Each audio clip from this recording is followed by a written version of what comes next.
retrouve aujourd'hui pour une nouvelle vidéo qui sera donc un update lecture. Depuis mon précédent update lecture d'il y a 15 jours, j'ai lu 6 romans plus ou moins courts et donc c'est ceux que je vais vous présenter aujourd'hui. On commence par mon premier coup de cœur de cette année 2017 pour Rhodes de Amélie et Marie Rage, qui est donc une romance MM. On retrouve ici Travis qui a 28 ans et qui est chauffeur routier et qui va faire la connaissance de Mac dans un restaurant routier Mac est en train de faire de l'autostop et Travis, sans trop savoir pourquoi, accepte de prendre Mac en autostop. Mac veut partir quelque part dans le nord sans destination précise et Travis de son côté lui doit faire une livraison dans l'Alaska et donc ils s'en vont tous les deux pour un road trip d'environ 8000 km puisqu'ils partent de New York pour traverser les États-Unis, le Canada et donc arriver en Alaska. Travis est froid et associable, il a les yeux extrêmement clairs et donc souffre de toutes les lumières vives, quelles qu'elles soient, et donc il porte en permanence des lunettes de soleil qui amènent un petit côté mystérieux. Il est très solitaire, il n'aime pas voir les gens, il n'aime pas discuter avec les gens, il ne veut pas d'attache, c'est vraiment un personnage très froid, très solitaire. Mac, lui, c'est carrément l'inverse. C'est un personnage très bavard, bourré d'optimisme, bourré de bonne humeur et il a une approche de la vie et une vision de la vie très optimiste. Les filles ont créé un personnage très attachant de ce point de vue-là, je trouve. On a envie Oui, j'adore la vision de la vie qu'il a tout au long de ce roman. Évidemment, entre ces deux-là, ça va être compliqué. Entre Travis qui lui veut du silence et Mac qui lui veut parler. Et donc, ils essayent de trouver un certain compromis qui demande des efforts aux deux, puisque je crois qu'au début du roman, ils décident de parler seulement 4 heures par jour. 4 heures, ça semble énorme à Travis qui lui n'aime pas parler, n'aime pas le bruit, adore le silence, et Mac qui lui est extrêmement bavard et pour qui 4 heures semble vraiment extrêmement peu. Très vite, il va y avoir des règles qui vont s'installer. Travis est quelqu'un d'assez carré, d'assez rigoureux et qui a besoin de règles pour bien vivre les choses. Des règles comme on ne parle pas, des règles comme on ne mange pas dans le camion. Et Mac va toujours tourner en dérision autour de ces règles. C'est bourré d'humour et j'ai beaucoup ri au cours de ce roman. Très vite, Mac est attiré par Travis. Ils sont tous les deux homosexuels. Ils ne le cachent ni l'un ni l'autre. Et cette attirance-là, il va falloir que Mac, il la gère, puisque Travis, lui, il lui a bien précisé, pas d'attache, pas de sentiment, rien du tout. Je m'arrête là pour le résumer. C'est un gros coup de cœur. Même si, il faut bien l'avouer, si j'avais eu Amélie et Marie Rage sous la main au moment de ma lecture, je ne sais pas ce dont j'aurais été capable. On a vraiment... Elle nous torture. Enfin, il n'y a pas de... Voilà, c'est... Des coups de cœur, ça ne s'explique pas. Mais finalement, quand je ressens des quantités d'émotions telles que celles que j'ai ressenties en lisant Rhodes, quand je pleure, quand je ris, forcément, c'est un coup de cœur. Amélie et Marie Rage ont ce don, ont cette plume de vous torturer. Et nous, pauvres lectrices, qu'est-ce qu'on fait? On aime ça. Donc autant dire qu'à un moment, c'est compliqué. Bien entendu, vu que c'est une romance MM, il va y avoir un moment dans le livre un rapprochement entre Mac et Travis qui est vraiment joliment écrite. C'est vraiment... ouais, mon petit cœur a fait le yo-yo tout le long de la lecture et oui, c'était bien. J'avais un petit peu peur de cet effet road trip. Finalement, c'est presque... ils sont presque en vase clos tous les deux et on aurait pu imaginer que ça soit un petit peu compliqué.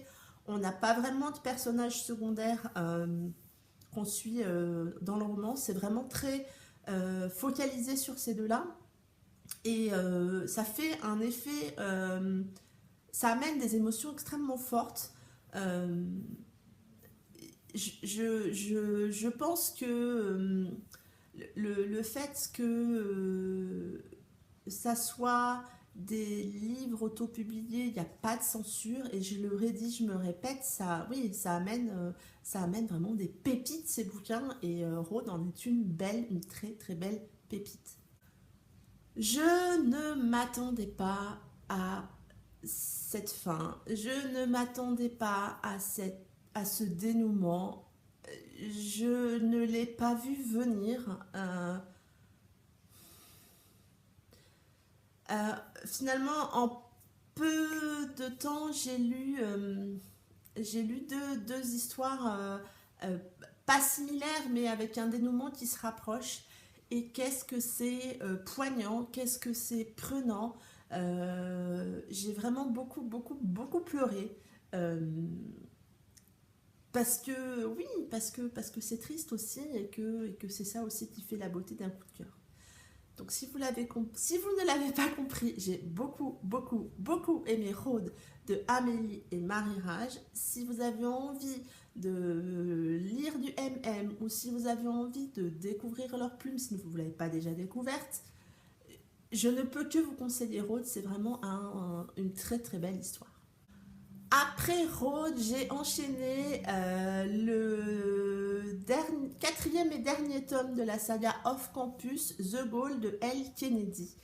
C'est ma première saga que je termine dans cette année 2017, comme je vous l'avais parlé dans ma vidéo sur mes carnets de lecture.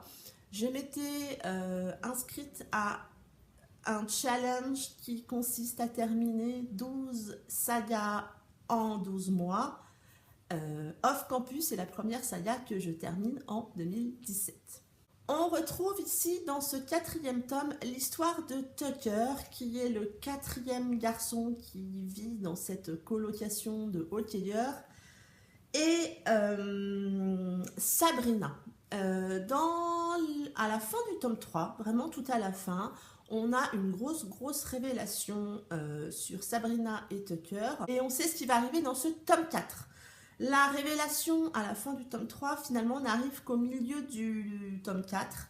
Donc en fait les tomes 3 et le tome 4 sont un petit peu en parallèle. On retrouve, pour celles qui l'ont lu, certains moments forts du tome 3 dans ce tome 4, certains moments, et un en particulier très poignant. Euh, et ouais, ils sont un petit peu en parallèle. C'est un tome que personnellement j'ai trouvé plus mature. Il est moins léger, sans doute parce que le thème abordé est moins léger également. Il y a moins d'humour, il y en a quand même. Comme je vous le disais dans cette saga, la plume de L. Kennedy est très humoristique et on rigole beaucoup quand on lit leurs histoires. Là, on rigole, mais on rigole moins que les 3 précédents tomes. Sabrina était extrêmement détestable dans le tome 3. Personnellement, je ne l'aimais pas beaucoup. Euh, on la découvre ici plus fragile, plus finalement moins détestable, moins hautaine que ce qu'on voyait dans le tome 3. Elle est extrêmement ambitieuse. Son ambition, elle a envie de faire des études de droit et d'être avocate. Son ambition, elle est liée aussi à son environnement. Elle vit avec sa grand-mère et son beau-père. Sa mère l'a abandonnée et du coup, elle est un petit peu coincée entre cette grand-mère un petit peu faux-folle et ce beau-père, comment dire, très louche. Enfin, il est alcoolique, il est extrêmement vulgaire avec elle. C'est vraiment quelqu'un d'extrêmement détestable. Et du coup, on comprend un petit peu pourquoi Sabrina, elle donne cette impression d'être un petit peu hautaine. Elle n'est pas hautaine. Elle a jamais le temps. Elle accumule les études. Elle a 2 boulots en parallèle parce qu'elle souhaite mettre de l'argent de côté pour la suite de ses études. Et du coup, ben, elle court toujours après le temps. Et elle n'a pas le temps de s'amuser. Elle ne prend pas le temps de s'amuser. Bien évidemment, un jour, ses 2 copines, Colline et Hope, si je ne me trompe pas, la force un petit peu à sortir et donc ils se retrouvent dans un bar où elle va rencontrer Tucker et où Tucker, lui, il tombe littéralement sous le charme de Sabrina et il va tout faire pour la faire craquer. Tucker est d'une patience inouïe dans ce tome 4. Moi, personnellement, je me dis qu'il ne doit pas y avoir beaucoup d'hommes comme ça parce que, franchement, elle lui en fait voir de toutes les couleurs et lui, passion, passion, passion. Si on doit avoir qu'une qualité à remonter sur ce jeune homme, c'est bien la patience. Je vais m'arrêter là pour le résumer. Que dire de ce tome 4? Il est dans la continuité en termes Enfin, c'est une belle saga. C'est 4 tomes vraiment sympas, 4 histoires très différentes et finalement on a toute cette relation entre tous ces personnages qu'on retrouve tout le long. Je suis contente de l'avoir fini, mais je suis aussi triste de l'avoir fini parce que je suis triste de les laisser partir, tous ces personnages auxquels je me suis attachée, que ça soit Gareth, que ça soit Lodian, que ça soit Tucker, que ça soit leurs petites copines, tous, franchement, c'est une belle bande de potes et c'est une belle saga. J'ai ensuite enchaîné sur le tome 3 de Never Never de Colleen Hoover et Taryn Fisher qui lui aussi fait partie de mon challenge 12 sagas terminées en 12 mois, donc c'est la deuxième. Je vais pas trop rentrer dans les détails, c'est un tome 3, c'est vraiment la suite logique du tome 1 et du tome 2. On retrouve ici Charlie et Silas qui, si vous vous rappelez des résumés précédents, s'endormaient toutes les 48 heures et se réveillaient sans aucun souvenir de leur vie, de leur nom, de leur entourage. Et donc, bah, ils cherchent à comprendre ce qui se passe. On a ici la fin de l'histoire. J'ai bien aimé. On aurait pu pousser plus loin. On aurait pu imaginer autre chose. C'est une jolie saga, même si je pense que ça ne restera pas dans, on va dire, mes romans chouchous de Colleen Hoover. C'est très différent de ce qu'elle fait habituellement. Forcément, c'est écrit à 4 mains avec Taryn Fisher, donc ça n'est pas du Colleen Hoover 100%. On a ici les réponses aux questions qu'on se posait. Voilà, enfin, à partir du moment où on connaît un peu l'histoire et on sait comment ça se finit et où on a toutes nos réponses, moi je dis c'est un roman réussi. Donc voilà pour Never Never de Colleen Hoover et Taryn Fisher. J'ai ensuite enchaîné avec le tome 2 Something Real de Lexi Ryan, qui là aussi, il clôt lui aussi la saga, donc c'est ma 3e saga terminée. On retrouve ici Sam et Liz 5 mois après la fin du tome 1. Après la révélation faite le jour de Noël, donc à la fin du tome 1, révélation que je ne vais pas vous dévoiler bien entendu, Liz est partie vivre loin de sa ville natale, loin de sa famille, loin de Sam, loin de son boulot, loin de tout. Elle est partie vivre à Indianapolis où elle travaille maintenant pour une femme qui veut devenir... elle travaille dans la campagne d'une femme qui veut devenir président des États-Unis. on peut dire qu'elle ne vit pas, elle survit. Elle est extrêmement triste de ce qui s'est passé. Elle n'arrive pas non plus à se pardonner. Et elle survit. Oui, elle est en permanence triste. C'est pas, elle sort pas, elle fait rien. Sam, de son côté, est lui aussi extrêmement triste, mais n'arrive pas à passer au-dessus de ce qui s'est passé. Et du coup, ben voilà quoi, je pense qu'il est pris, comme on dit, le cul entre deux chaises et entre la tristesse et ses sentiments et le pardon ou le non-pardon en tout cas, qui vis-à-vis de Lise, voilà, il est coincé, le pauvre gars. Mais le pauvre Sam n'est pas au bout de ses surprises. Une sextape sort où on révèle sur les images qu'il est avec Sabrina, la fille de la femme pour laquelle travaille Lise. Et donc, va se monter une vraie mascarade politique autour de cette sextape. Je vais arrêter là. C'est un très bon second tome qui, pour moi, finalise bien la saga. J'ai retrouvé Sam et Lise avec beaucoup de plaisir. Ils sont tous les deux extrêmement attachants, même si parfois on aurait envie de les aider un petit peu parce que voilà quoi, ils sont quand même bien torturés tous les deux et c'est bien compliqué comme situation. On y voit dans ce roman toutes les manipulations politiques qu'on, mon avis, qu'on n'imagine pas, mais qui arrivent assez souvent, peut-être même plus aux États-Unis que chez nous, et encore. Et j'ai bien aimé voir tout ça, me dire que finalement, et on le sait, hein, mais tout n'est pas rose. Et même quand on est pris dans ce jeu-là, on se laisse vite dépasser par les événements. On se laisse vite entraîner dans tout ce merdier.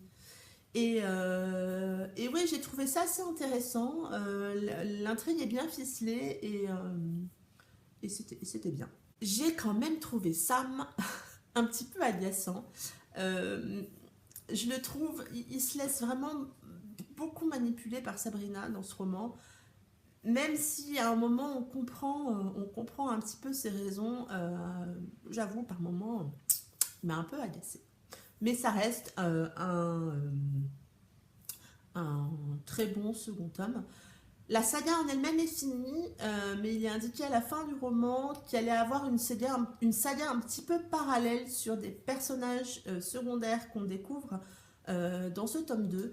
Donc je pense que je la lirai parce que j'ai beaucoup aimé la plume de Lexi Ryan dans cette saga. J'ai ensuite enchaîné sur D'ombre et de lumière de Aurore Douany, qui est une romance MM autour du sujet de l'adoption pour les homosexuels. C'est un sujet, je n'avais pas encore lu de roman autour de ce thème et ça m'intéressait beaucoup. On retrouve ici Anthony, un homme de 42 ans qui a tout pour être heureux. Il est peintre et il vit relativement bien par rapport à son art, de ses œuvres. Il fait de la vente, de l'exposition et donc il vit assez bien avec tout ça. Et il a un compagnon de clan, qui est journaliste, comment on peut dire, il est journaliste de guerre. Ils sont très amoureux, mais très souvent Declan s'absente pour faire des reportages en Irak. Et à son retour d'Irak, il trouve Anthony au lit avec un autre homme. Ça amène un très grand froid entre Anthony et Declan, forcément. Hein. Anthony, forcément, il est coupable, il essaye d'expliquer pourquoi il a fait ça, il dit, redit à Declan qu'il est amoureux de lui. Et Declan, lui, qui est pourtant plus jeune qu'Anthony, se dit que finalement, eh ben, Anthony aime les hommes encore plus jeunes. Et du coup, bah, ça amène une certaine distance, un certain froid entre ces deux-là. Et ils ont du mal à passer au-dessus de ça. À cela se rajoute la plus grosse divergence qu'ils ont entre eux, à savoir qu'Anthony veut absolument devenir père. Il a très très envie d'adopter. Et Declan, lui, il a euh, il n'a pas ce souhait de paternité, il n'est pas très souvent là et il estime que ça n'est pas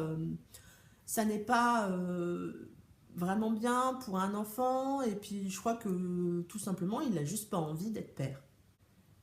Et, et cette envie, elle est vraiment extrême, elle est presque viscérale pour Anthony et puis ben du coup ça va être la goutte d'eau qui fait déborder le vase et donc ils se séparent. Anthony, du coup, va lancer toutes les démarches pour devenir père, toutes les démarches pour avoir un agrément pour une adoption et pour avoir une chance de réaliser son rêve. Je m'arrête là pour le résumé. J'ai beaucoup aimé ce roman. La plume d'Aurore Doigny est vraiment très bien faite. C'est une très belle histoire, pleine de douceur, de finesse, de d'optimisme aussi. J'ai trouvé que c'est un chouette message qu'elle transmet dans ce roman. Euh, c'était bien. La plume, elle est fluide, elle est addictive, même si on est, et ça arrive très souvent dans les romances MM, on en discutait avec Aurore, euh, euh, elle est écrite à la troisième personne et du coup, j'ai plus de mal à me mettre dedans. Je ressens les choses de manière moins profonde ou moins forte. Mais je le redis, ça reste une belle plume. Ça se lit très bien.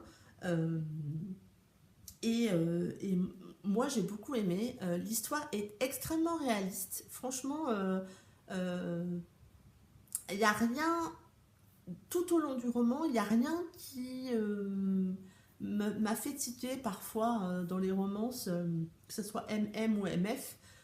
Il y a des fois des trucs qui sont un petit peu, pas gros, mais qui font un petit peu moins les réalistes. Là, sur ce coup-là, du début à la fin du roman, c'est extrêmement réaliste. On a aussi des personnages secondaires très attachants. Je pense en particulier à la sœur et au beau-frère d'Anthony, qui sont un couple, euh, comment dire, ils sont d'un soutien, c'est même pas mesurable le soutien qu'ils apportent à Anthony. J'ai trouvé leur couple, c'est un beau couple. Euh, ils sont tendres, ils sont forts, ils sont euh, honnêtes, ils ont un état d'esprit vraiment très beau. Et en plus, j'ai trouvé dans ce roman que la relation entre Anthony et sa sœur est extrêmement belle. Euh, on en voit pas toujours des comme ça, mais là vraiment c'est très bien. J'ai donc passé un excellent moment et c'est vraiment plein d'espoir. Donc si vous avez envie de découvrir La plume d'Aurore Doigny, je vous conseille d'Ombre et de Lumière. On termine avec ma dernière lecture, qui est le premier roman d'Audrey Dumont, À toi pour l'infini, qui est une romance new adulte.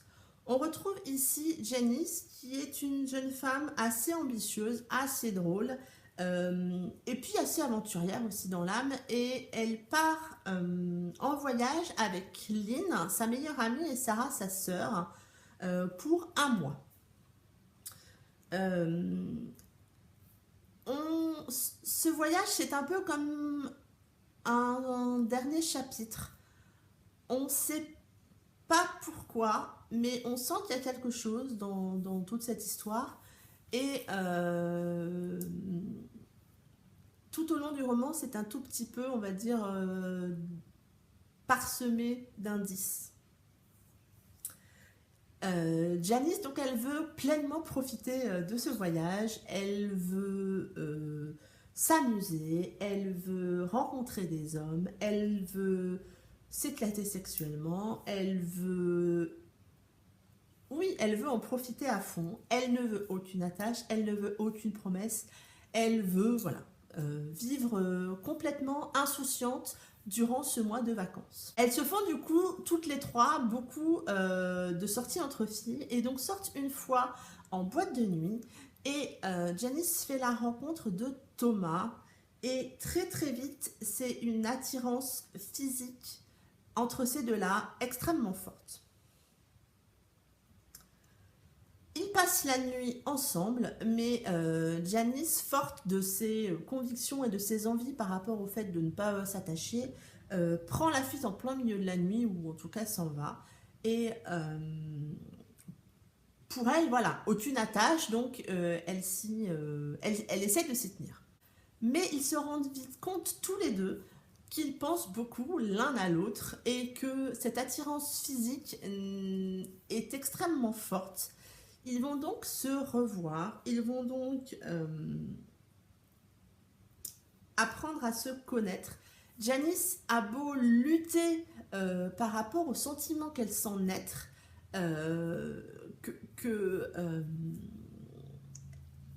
voilà, elle essaie de lutter, mais l'attirance qu'elle a pour Thomas est extrêmement forte. C'est un excellent premier roman qui est plein d'émotions, de tristesse, de colère, de sourire aussi. Il y a beaucoup d'humour dans ce roman. Pour ma part, je trouve la rencontre entre Thomas et Janice extrêmement rapide. Ça arrive très vite, ça se passe très vite. Et du coup, ça rend le truc un tout petit peu moins réaliste. C'est un peu rapide, sans doute trop pour moi. Mais ça reste une très belle histoire. On a une jeune femme, Janice, extrêmement forte. Elle est vraiment pleine de force. Elle a un caractère extrêmement, vraiment costaud. Elle est pleine de courage, elle a beaucoup d'humour. À côté de ça, on a un Thomas qui m'a fait beaucoup penser à Christian Grey. Je trouve que on sent l'influence de 50 nuances de Grey dans ce roman. Mais ça reste une très belle lecture. C'est beaucoup moins léger qu'il n'y paraît quand on commence le roman et qu'on lit le résumé. C'est beaucoup moins léger qu'on n'y paraît. J'ai été très touchée par l'histoire de Janice et Thomas. C'est vraiment un roman... il y a de l'espoir dans toutes les situations et donc voilà, c'est une jolie découverte. C'en est tout pour mes lectures passées. Je vais sans doute commencer Nos Infinis Chaos d'Alfreda Envie, mais rien n'est sûr, donc on verra lors de mon prochain update lecture. Si vous avez des lectures en commun avec moi, n'hésitez pas à commenter pour qu'on en discute. Si certaines de ces lectures... ou en tout cas, si certains de ces avis vous ont donné envie, dites-le moi aussi. Et je vous dis à très bientôt pour une prochaine vidéo. Bye bye!